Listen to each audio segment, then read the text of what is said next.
दसेनि थाखाय लिरब्रबनानै अखानायै गिर्जा हाबबाय थानाय ख्रिस्टानफोरखौ सानसे बेलासे गभर्नमेन्टनि एजेन्सिया चेक खालामफैयोब्ला बिथांमोना फिजिकेलि गिर्जायाव हाबो, जिसुखौ फोथायो, दैट मिन्स दे आर ख्रिस्टियान्स। नाथाय बिसोरनि रेकर्डआ इन्डियानि हाइएस्ट अफिसाव दं जाबाय बिसोरो बाथौ। होमब्ला गभर्नमेन्टनि धर्मान्तरणनि जि आयेनावहाय दा जौगाबोगासिनो दं सरकारा, बेवहाय बिसोरखौ हमगोन। नोंसोरनो बुंदों बाथौ, माब्ला नोंसोरो ख्रिस्टान जाखो? गभर्नमेन्टनि आयेना बिथांमोनखौ दोषी खालामो। धोरोमारिखौ बिथांमोना लिंदों, ख्रिस्टानखौल' लिङाखै। ओमफ्राय जों गुबुन धोरोमनि खोथाखौ बुंला, जोङो ख्रिस्टान हिसाबै जोङो बुंगोन। ख्रिस्टान हिसाबै बर' ख्रिस्टानफ्रा जोङो बेखौ लिरनो हानाय नङा। प्रेस क्लाबनि जुगेदि गासैबो रायजो राजाफोरनो नेशनेल बर' ख्रिस्टान काउन्सिल जानानै गोजोननाय आरो जोंनि सिबिनाय बावनायखौ खेबसेबाव आङो हरबावनाय जाबाय। बावैसो जों मिथिदों बाथौ रिलिजना भारतनि मोनसे धोरोम होननानै रिकगनिसन मोनदों आरो बे रिकगनिसन मोननायखौ लानानै गोबां मानसिफ्रा खुसिबो जादों। आरो फैगोन सेन्सासाव जाहाथे बर'फ्रा बाथौ लिरो धोरोमनि कलमाव, बे आयदाखौ लानानै खावलायनायखौ खोनानाय लोगो लोगो बर' ख्रिस्टानफोरनि गेजेराव एसे सोंलुफोर फैदों, मोनसे कनसार्न मोनसे सृष्टि जादों। नेशनेल बर' ख्रिस्टान काउन्सिलनि जानानै आङो बाथौ सिबियारि गासैखौबो आं कंग्रेचुलेसन होनो लुबैदों। मानोना बिथांमोना धोरोमनि बे मोनथाय सिनायथिखौ मोनबाय आरो गभर्नमेन्टआ जेब्ला मोनसे धोरोमखौ सिनायथि होयो, बेवहाय बे धोरोमनि रैखाथि, बे धोरोमनि जौगानाय, बे धोरोम फालियारिफोरनि गासैबो बिथिङाव जौगानायनि हाबाफारिखौ गभर्नमेन्टआ बिभिन्न खायदानि गेजेरजों, राहानि गेजेरजों लायो। बिथांमोननि राव, कालचार, बिथांमोननि थासारिखौ जिखुनु उपायै जौगाखांहोनायनि राहा लामाखौ गभर्नमेन्टआ प्रभिजन दोनो आरो बेबादिजों जाहाथे बाथौ धोरोम सिबियारि बिथांमोना जौगालांथों। नेशनेल बर' ख्रिस्टान काउन्सिलनि जानानै आङो बे गाहाम हामलायनायखौ आङो बिथांमोननो फोरमायो। बिथांमोना गुरैयै खावलायदों, बिथांमोना मिथिगौ मानो खावलायदों, जे बर'फ्रा जाहाथे गासैबो जिखि धोरोमाव थाया मानो नैबे बारनि सेन्सासाव खेबसे बाथौ होननानै धोरोमखौ लिरोब्ला मोजां जागौ नामा। बिथांमोननि बे खावलायनायखौ लानानै जोंहा मोनसे सावरायनाय जादों। बिथांमोननि बे खावलायनायखौ जोङो लाखिनो हागोन ना हाया, माब्रैबा जोङो लाखिनो हागोन, माब्रैबा जोङो हानाय नङा, नैबे बिसयआव सावरायनायनि उनावहाय जोङो जोंनि बुजिनाय आरो खेंफोरथिखौ जों गोसोआव जेबो दाहा लायालाबानो, हामा मोननाय लायालाबानो जोङो बिथांमोननो फोरमायहरनो गोसो जादों। मोनसेया जाहैबाय ख्रिस्टियानसफ्रा they believe Jesus Christ as their saviour, बेखायनो बिसोरखौ ख्रिस्टान होननाय जायो। बिथांमोना जिसु ख्रिस्ट'खौहाय फोथायो, ओमफ्राय जिसु ख्रिस्ट'खौ फोथायनायखाय बिथांमोनखौ ख्रिस्टान होनना बुंनाय जादों। ओमफ्राय धोरोमनि मोन्थायाव बे दं, नों जेखौ फोथायो बेखौ नोङो फोरमायनांगौ। आरो सेन्सासआ मोनसे बेबादि रेकर्ड, गभर्नमेन्टनि टप स्टेटासनि मोनसे बियो रेकर्ड। बेवहाय नोंनि जि सिनायथि होगोन बे अल अभार इन्डिया गभर्नमेन्टनि आरो स्टेटुटरि रेकर्डसआव बियो स्टेन्ड जानानै थागोन। बेखौ खुनु पाब्लिकआ थांनानै इन्टारप्रेट खालामनो हाया आरो डिलिट खालामनो हाया, बे नंगुबै रेकर्ड। थ' बेवहाय सासे ख्रिस्टियाना जायहा जिसुखौ फोथायनानै ख्रिस्टान जाबाय, बियो जुदि बाथौ लिरोब्ला बे बाथौयैनो बियो थानाय जागोन। ख्रिस्टानफ्रा बाइबेलखौ धोरोमनि गाहाय बिजाब होननानै लायो।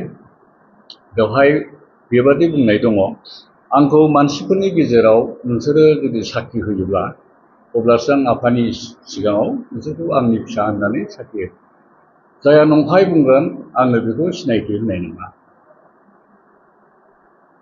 जिसुनि बे बोसोनखौ फल' खालामनानै ख्रिस्टानफ्रा जिहेतु सोलियो, अब्ला ख्रिस्टानफ्रा गावनि धोरोमखौ दसेनि थाखाय माबोरै बिसोरो सोलायनो हागौ? आरो बियो संबिधानाव जासिखानाय फान्डामेन्टेल फ्रिडम अफ चइस आरो रिलिजननि जि फ्रिडम दङ, गावनि फ्रि कनसियासजों गावनि धोरोम सिबिनाय आरो खुलुमनायखौ फोरमायनो हायो। बेवहाय बियो एसे हेंथा जागोन, गोरोबनाय नङा, बिसोरनि स्पिरिचुवेल लाइफआ बेखौ एक्सेप्ट खालामनो हानाय नङा। नैबिदि साननानै बर' ख्रिस्टानसफ्रा फैगोन सेन्सासाव जोङो बेबादि बाथौजों बेबादि जोंनि सिनायथिखौ लिरनानै होनो हानाय नङा होननानै बिथांमोननि जानानै जोङो फोरमायनो सानदों। ओमफ्राय मोनसेया ओरै रेकर्ड जागोन, पाब्लिकआ बेखौ डिलिट खालामनो हाया। दसेनि थाखाय लिरब्रबनानै अखानायै गिर्जा हाबबाय थानाय ख्रिस्टानफोरखौ सानसे बेलासे गभर्नमेन्टनि एजेन्सिया चेक खालामफैयोब्ला बिथांमोना फिजिकेलि गिर्जायाव हाबो, जिसुखौ फोथायो, डेट मिन्स दे आर ख्रिस्टियान्स। नाथाय बिसोरनि रेकर्डआ इन्डियानि हाइएस्ट अफिसाव दं जाबाय, बिसोरो बाथौ। होमब्ला गभर्नमेन्टनि धर्मान्तरणनि जि आयेनावहाय दा जौगाबोगासिनो दं सरकारा, बेवहाय बिसोरखौ हमगोन। नोंसोरनो बुंदों बाथौ, माब्ला नोंसोरो ख्रिस्टान जाखो?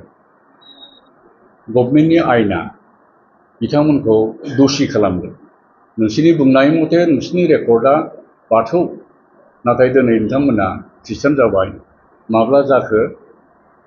ओमफ्राय गभर्नमेन्टआ गावसोरनि कनभार्सननि होखाजानाय माखासे आयेननि दहायजों बे मानसिफोरखौहाय हेरेसमेन्ट होगोन। धरिलक सासे गामियावहाय जोंहा 200टा फेमिलि ख्रिस्टान दङ, बिसोरो गासिबो बाथौ लिरजोब्बाय, खिन्थु बिसोरहा गिर्जा गोगोम दङ, ओमफ्राय गिर्जायाव बिसोर हाबबाय थायो। बिसोरनि गिर्जाखौ इन्सपेक्ट खालामोब्ला नोंसोरनि धोरोमा मा? रेकर्ड मथे नोंसोरनाथ' बाथौसो दङ, माबोरै नोंसोरो ख्रिस्टान जाखो? आयेननि दहायाव बिथांमोना दोषि जागोन।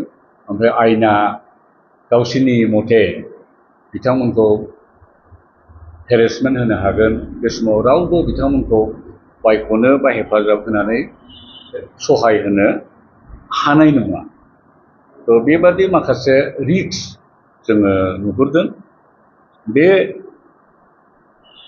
नुहुरनायफोरखौ नाहरनानै जोङो सानदों, आयेनखौ दहाय खालामनानै जों आयेननि कनस्टिटिउसननि बाथ्राफोरखौ मानिनानै जोंनि फोरमायथिखौ जों होनांगौ। बेखायनो जोङो बेवहाय स्पिरिचुवेलि बा लिटारेलि जोङो बेखौ भायलेट खालामनो नाङा होननानै जोंनि बर' ख्रिस्टानफ्रा बे आयदायावहाय सिद्धान्त लादों। बेबो मोनसे खारन ख्रिस्टानफ्रा बाथौ जोङो लिरनो हानाय नङा होननानै। बाथौ रिलिजन एक्सेप्ट जानाया देग्लायनि बोसोर बावैसो जादों। ओमफ्राय बाथौनि सिनायथिनि खोथायाबो बावैसो फैदों। नाथाय ख्रिस्टानफ्रा बर'फ्रा 100 इयार्सनि बारा जालांबाय। बिथांमोना ख्रिस्टान धोरोमखौ संबिधानिक आधारजों लानानै खुलुमनाय सिबिनाय मोनफ्रोमबो बिथिङाव बिथांमोना जगदान होदों। 100 इयार्सनि बारा जालांबाय। जाथि हिसाबै मोनसेबो बिसयाव बिथांमोना उन जायाखै। बेखायनो बिथांमोना बे लेगेसिखौ कन्टिनिउ खालामगोन आरो जाथि माहारिनि थाखाय मावनांगौ मोनफ्रोमबो खामानिखौ जेरै मावबोदों बेखौ मावबाय थागोन। इन टार्म्स अफ लेंगुवेज गोदोनिफ्रायनो मावबोदों। जोंनि लिटारेचारफ्रा बर'नि रावाव जोङो दिहुनो। In terms of culture, in terms of education, in terms of physical बा मेडिकेल हिलिं सार्भिस, जेसेबां हागौ एरै माहारियारि जौगाखांनाय खामानिफोरखौ जेरै गोदोनिफ्राय मावबोदों, जोङो बेखौहाय कन्टिनिउ जोङो मावलांगोन। आरो धोरोमनि बेलायाव जोङो जोंनि खुलुमनाय आरो सिबिनायखौ लाखिबाय थागोन होननानै जों खौसेयै फोरमायनो होननानै बे खाबुखौ जोङो लाबाय। आं दाजाबदेरनो गोसो जादों रिसेन्टलि हाउस इनुमेरेसन बा बेबादिनो हयथ' फैगौ सेन्सासावबो बे नुजानो हागौ। जोंहा मोनसे सिरियास कनसार्न दङ। दानि सेल्फ इनुमेरेसनावहाय गुबुन गुबुन भाषाजों लोगोसे जोंनि आंगो भाषा बर' बिमानि रावा बेवहाय गैया। बे आयदाखौ लानानै जोंहाबो सिरियास मोनसे कनसार्न दं। आं हामबाय होनो साहित्य सभानिफ्राय लानानै जोंनि गोगोम गोगोम अनुष्ठानफोर एबसु गुबुन गुबुन थाफानाय अनुष्ठानफ्रा बेखौ फाइट खालामदों। जोंबो इन सेपारेट वेब्लाबो जेरावहाय जों हायो बे बाथ्राखौ जोङो प्लेस खालामगोन। Government of Assam government of इन्डियाजों जोङो बेखौहाय जोंनि मथे मेम'रेन्डाम होनायजों जोङो बेखौ फोरमायगोन। जों लुबैदों बर'आ बर'जों साबसिन गावखौ सिनायथि होनो हायो। बर'नि भाषाजों जोंखौ बुङोब्ला बर'फ्रा साबसिनै बुजियो, साबसिनै फोरमायनो हायो। बियो 8 शिड्यूलआव इनक्लुड जानाय लेंगुवेज। माब्रैबा बियो थालांखो, सोरनि बेवहाय खैसार दङ जों बेखौ मिथिला। नाथाय जोंनि लुबैनाया बे एनुमेरेसनाव लेंगुवेज लिस्टआवहाय जोंनि भाषाया लिरजानांगोन। ओमफ्राय जोङो जोंनि बर' रावजों जोंनि सिनायथिखौ गभर्नमेन्टनो जोङो फोरमायनो हानांगोन। नैबे दाबिया जोंना दङ। नोंथांमोननि सिगाङावबो आङो बे खोथाखौ फोरमायबाय जाहाथे बे बाथ्राया सरकारनिसिम नोंथांमोननि दारैबो जाहैयो।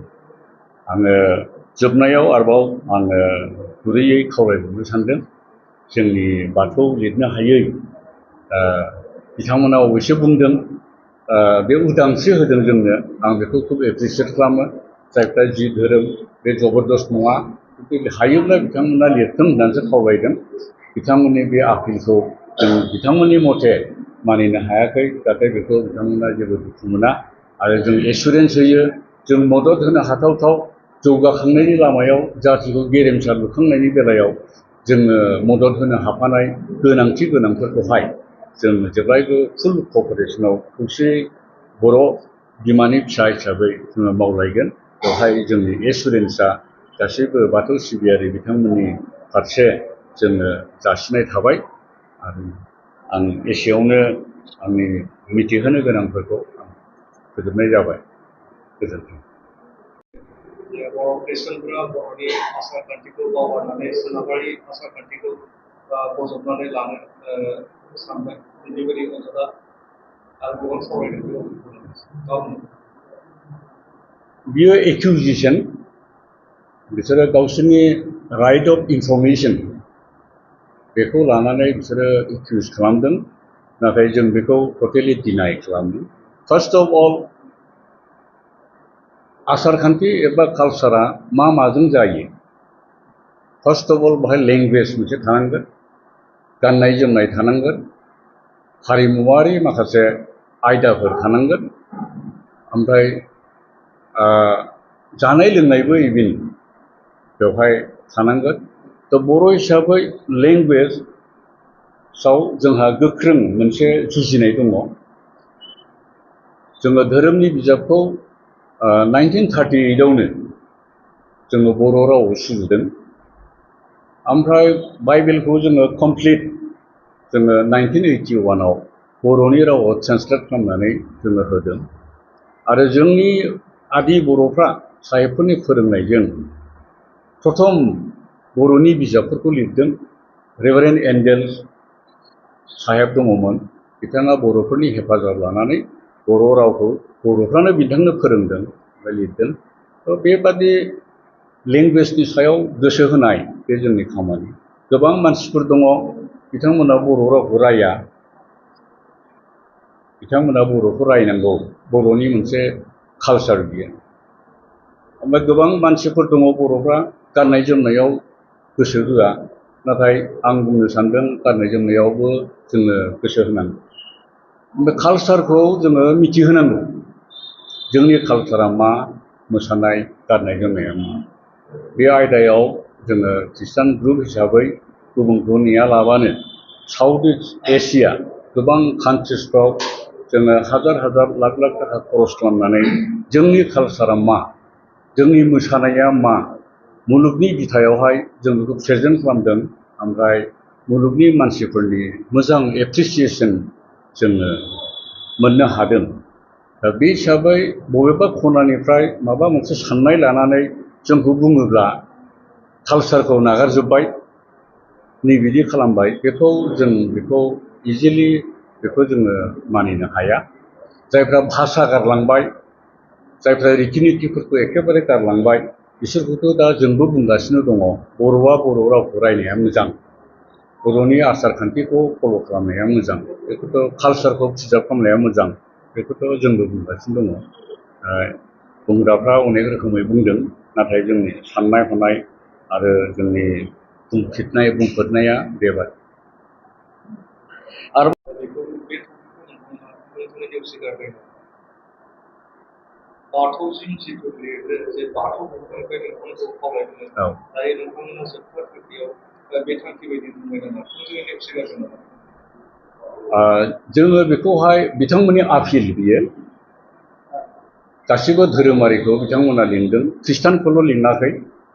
ओमफ्राय जों गुबुन धोरोमनि खोथाखौ बुंला, जोङो ख्रिस्टान हिसाबै जोङो बुंगोन, ख्रिस्टान हिसाबै बर' ख्रिस्टानफ्रा जोङो बेखौ लिरनो हानाय नङा। मानो आं दहाय बुंनाय बायदि इथिकेलि कनस्टिटिउसनेलि जोङो दुसि जागोन, इसोरनि सिगाङाव जों खोलानाय जागोन।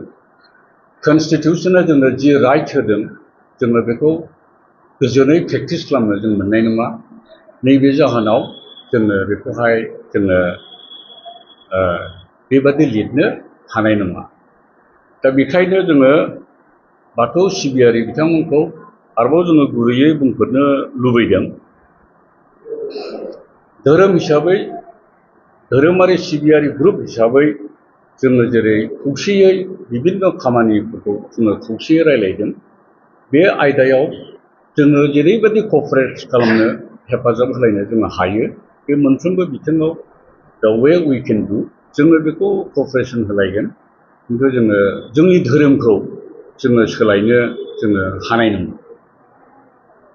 ख्रिस्टानफ्रा जेरै फुजिबोदों, जेरै खुलुमबोदों, बे रोखोमै जोङो बेखौ कन्टिनिउ खालामबाय थागोन। ससियेल मिडियायाव